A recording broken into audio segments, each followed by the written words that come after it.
Are you here to improve your investment strategies? Are you looking for that one article that could help you finalize that decision you were holding off? Well then, get ready to learn more and gain just that subtle extra knowledge to get an edge in the investment business. Because if you're new here, then you've come to the right place. Welcome to the Daily Fortune, a channel where we talk about all the latest news, updates, guides, and strategies related to investment. Of course, with that said, we're going to be discussing a lot about the Oracle of Omaha, Warren Buffett, The Big Short, Michael Burry, the money tree, Cathie Woods, Tesla's very own CEO and eccentric billionaire Elon Musk, along with the rest of the big leagues to learn just a bit more from the professionals. And don't worry, of course we talk about crypto, and we also talk about the best stocks to invest in, along with many tips and tricks on how to handle your finances so you never lose. So before we talk about making money, remember to hit that like button, subscribe, and ring that notification bell as well to make sure you won't miss a single video. Now let's get started.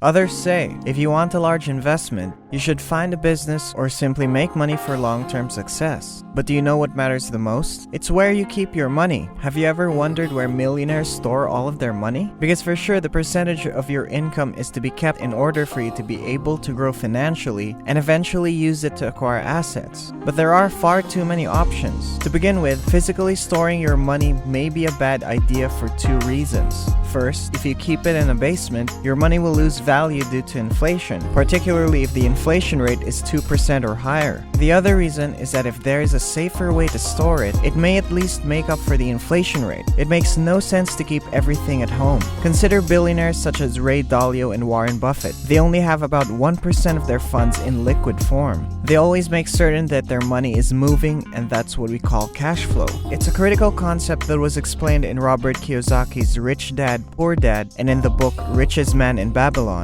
Rather than having money seized somewhere, you should make it work for you. So what do we mean when we say the money should work for us? Well, this means that your money is multiplying without much effort simply because you invested it wisely. There are several approaches to do this. You can invest in a stock for a long time, or you can invest in a business that can run without your constant monitoring. The first will be discussed later in the video. But let's start with the second one. It's very appealing to become a key investor in a business, particularly since it allows you to become wealthy in a relatively short period of time. This one has a lot of potential if you have the knowledge to understand and analyze business ideas. So you basically put some money into the business and wait for a return. While this is riskier, it may be worthwhile because returns can be extremely high, resulting in a large sum of money coming in without you having to exert any effort in running it. So that's one way to make money work for you. However, there are less risky methods that you can easily apply without much knowledge. But there is an important concept to consider. Money is useless if it is not put to use. So try to ask yourself, why are you attempting to save money? Are you going to invest it for your future? Or are you just keeping it for no reason at all?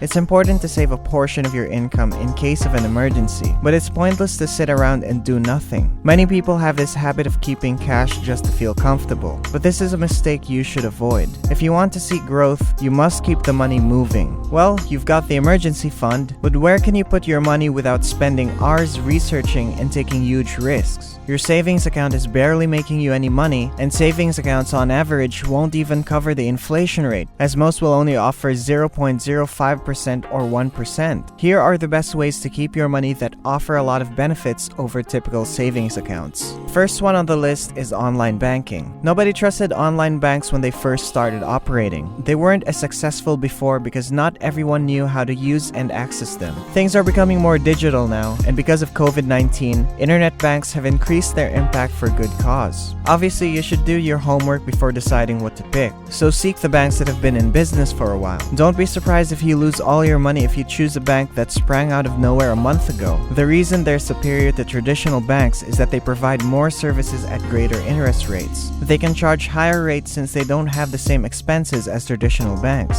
such as paying for a physical building or employing numerous staff. The benefits of running from an internet app include constantly knowing what's going on with your money, receiving cash quickly, and even trading Bitcoin and investing. Some accounts are even completely free, and the cost of operations such as withdrawals and transfers is extremely low, if not completely free. For number 2, we have a diversified dividend investing portfolio. If a savings account does not appeal to you, consider something a little riskier, but maybe more profitable. I'm talking about having a well-diversified investment portfolio that may earn you a decent return of 2% to 10%, or even more if you make the proper decisions. Stock is essentially a portion of the company. It's as if you're a shareholder in the company, and you participate by contributing money. In exchange, you'll receive a dividend, which is a part of the company's income.